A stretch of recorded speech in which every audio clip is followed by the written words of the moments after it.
Super Saravana ஸ்டோர்ஸ்ல December 16ல இருந்து ஜனவரி 15 வரைக்கும் ஒவ்வொரு பிரான்ச்லயும் ஒரு கஸ்டமருக்கு ₹1,00,000 மதிப்பு உள்ள தங்க நகை பண்டிகை பரிசு.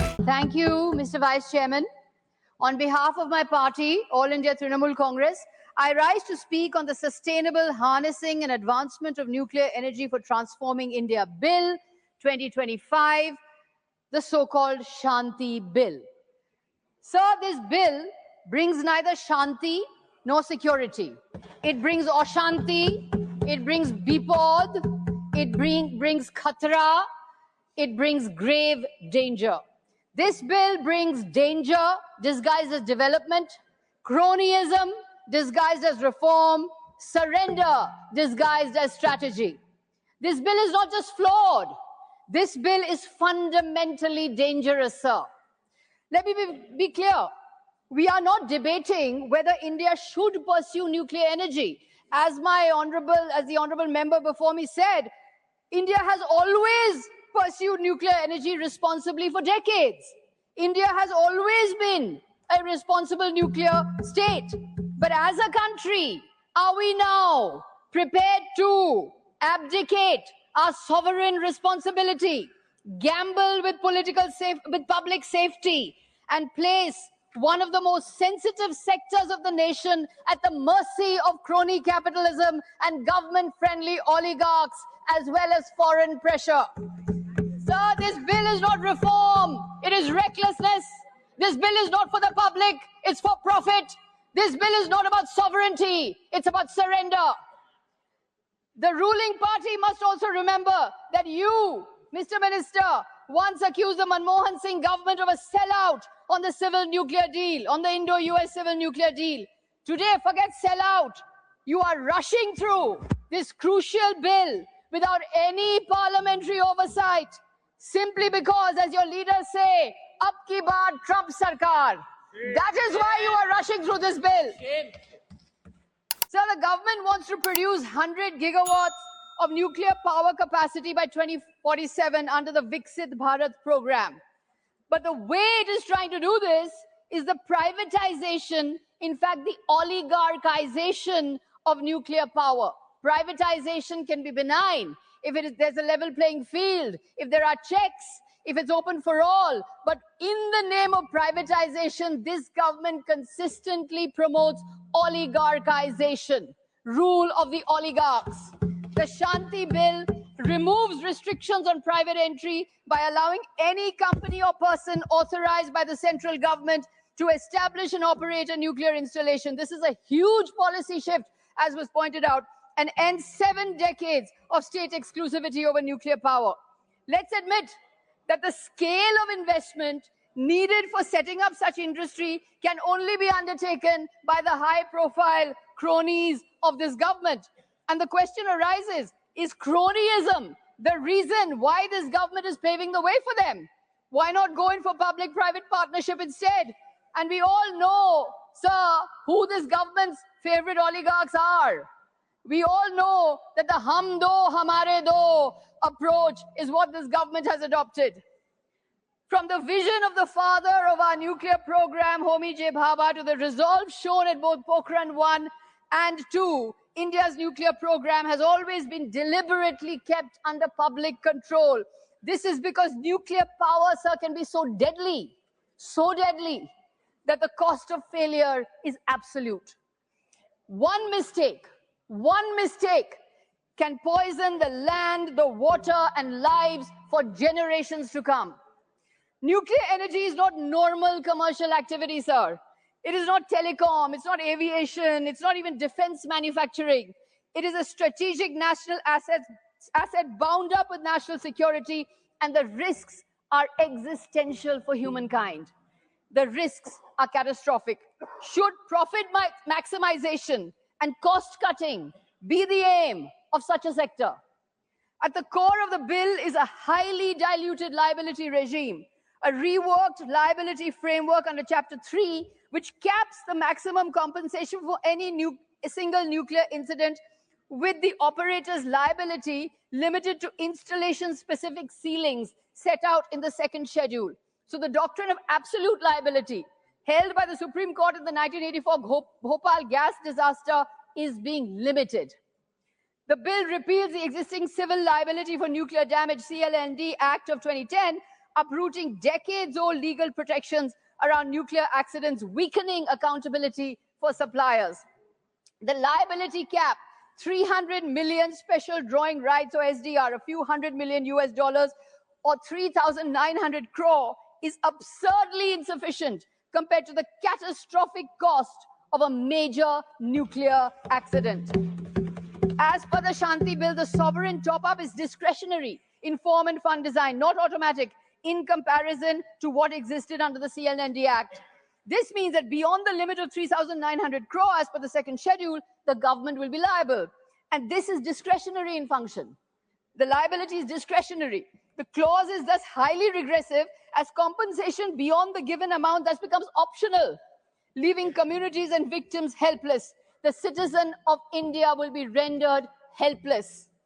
Nuclear disasters take place on a vast scale, sir. In the 1986 Chernobyl catastrophe, the property damage was $7 billion, with 350,000 people resettled.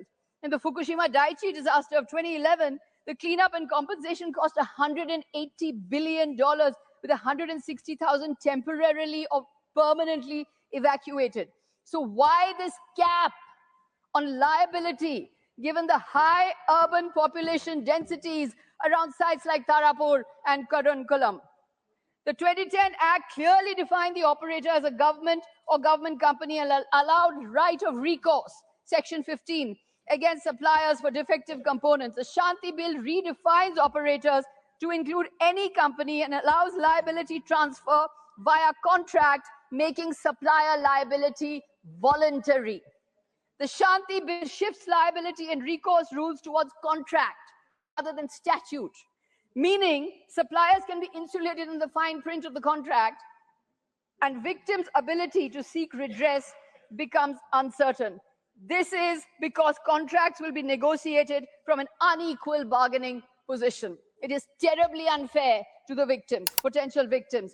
Removing the provision of right of recourse is nothing but the anti-people playbook of the BJP. You are pro-oligarchy and anti-people. We have seen this play out in Bengal, where you have stopped Manrega and frozen funds amounting to 52,000 crore. What you want is people should have no right of recourse. But Bengal Chief Minister Mamata Banerjee will always stand with the people of Bengal. That's exactly why we started the Kanya Shri scheme, paying 51 lakh beneficiaries from the state's own funds. Nuclear.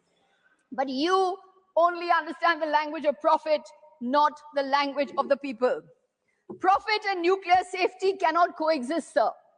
One rewards cost cutting, the other demands zero tolerance for error. These are irreconcilable philosophies, and the helpless Indian citizen will pay the price. Nuclear accidents are not imaginary fears. Chernobyl was not the result of mere technical failure.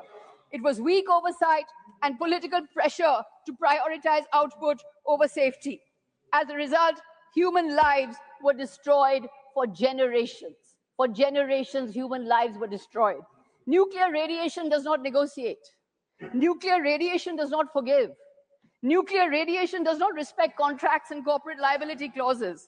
We still remember the photo of the lifeless baby lying in the Bhopal mud.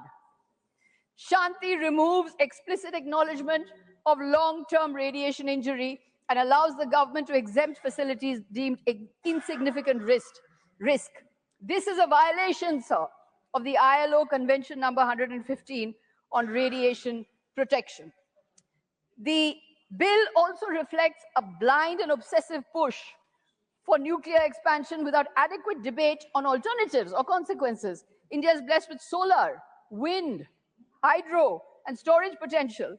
A responsible energy transition demands balance, not fixation on the one source.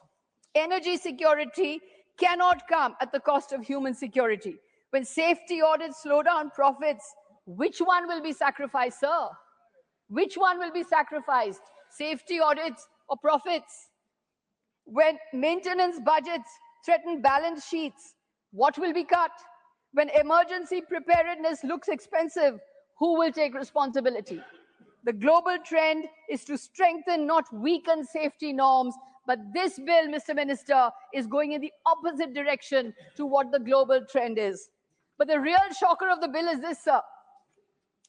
This sudden enthusiasm for opening India's nuclear sector coincides very conveniently with the intense foreign pressure, particularly from the United States, to allow private and foreign companies access to India's nuclear market. Under the existing DP-IIT FDI policy, private entities in atomic energy can attract up to 49% foreign investment. By removing the government company-only clause, the Shanti Bill enables such FDI. This is startling. Will foreign entities now gain control over one of the most strategic resources of our country? Shame. Is India's nuclear law being rewritten to suit foreign commercial interests? Shame.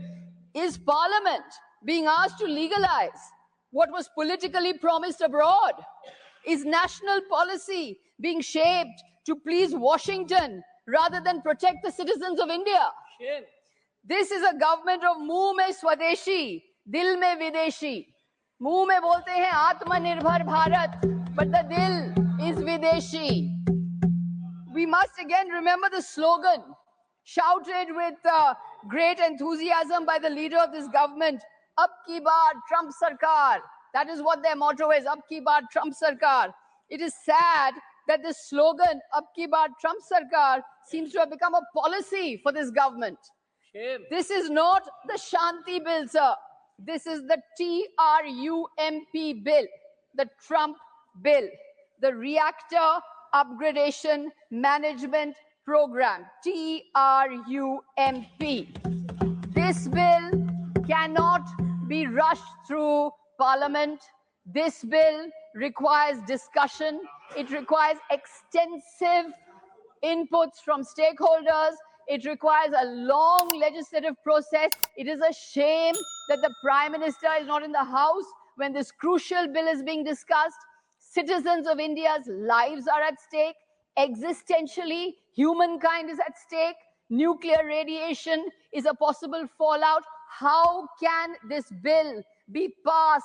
How can this bill be rushed through Parliament with 4 hours notice, with a 4-hour debate? It cannot happen, sir. This bill has to be thought about more. There have to be more discussions. There have to be greater consultations with stakeholders. Otherwise, the lives of citizens of India are at stake. The lives of helpless citizens of India are at stake.